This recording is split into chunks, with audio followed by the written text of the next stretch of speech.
In an initial public offering, or IPO, book building is the process in which underwriters, the investment banks managing the issue, elicit indications of interest from institutional investors.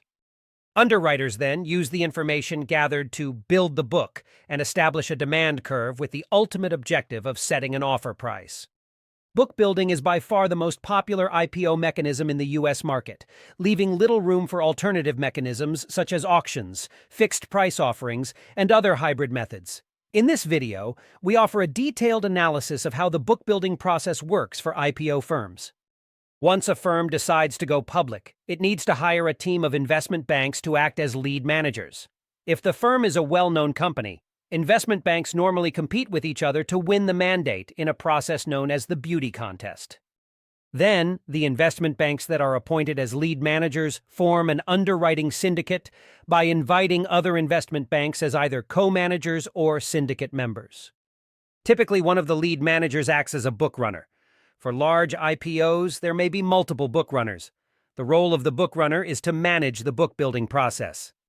And one of the key steps of this process is something called the IPO roadshow. During this event, the issuer and lead managers meet institutional investors and make presentations about the firm's initial public offering. Institutional investors play a critical role in the pricing of the issue. The book runner collects non-binding indications of interest from them. This can be in the form of a series of limit bids.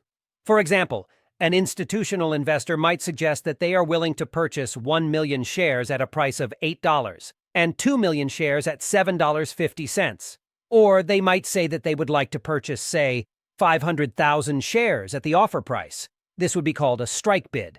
Clearly, limit bids are more informative than strike bids as they are price sensitive. Therefore, underwriters would welcome institutional investors submitting limit bids when building the book. However, academic evidence suggests that only a small fraction of all bids submitted are price limited. Once the book is built, the book runner would be able to construct a demand curve similar to the one in this figure.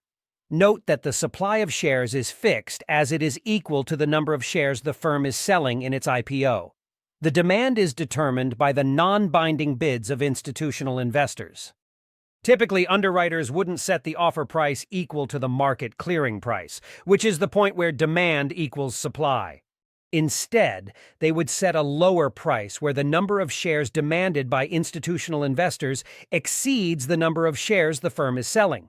For instance, for the issue shown in this figure, they would set the offer price below $12. Obviously, the issuing firm wouldn't be too happy if the price was set too low because they'd be losing proceeds from the issue. This is called the money left on the table. For instance, if the number of shares sold is 14 million and the offer price is set to $11.50 instead of $12, the firm would be raising $161 million instead of $168 million, which is a loss of $7 million. Why would then underwriters underprice the issue by selling shares below $12? There are a couple of reasons for that. First, the market usually considers an IPO a success if it experiences a first-day pop on its market debut.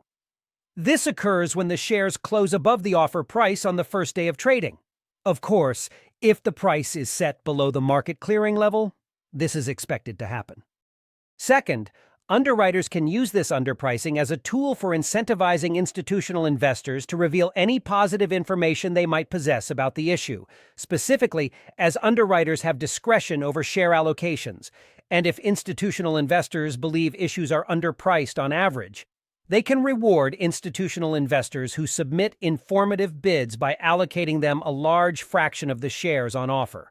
And they can penalize institutional investors who don't contribute to price discovery by giving them few shares in underpriced issues. Indeed, there is academic work that finds evidence of that in their data.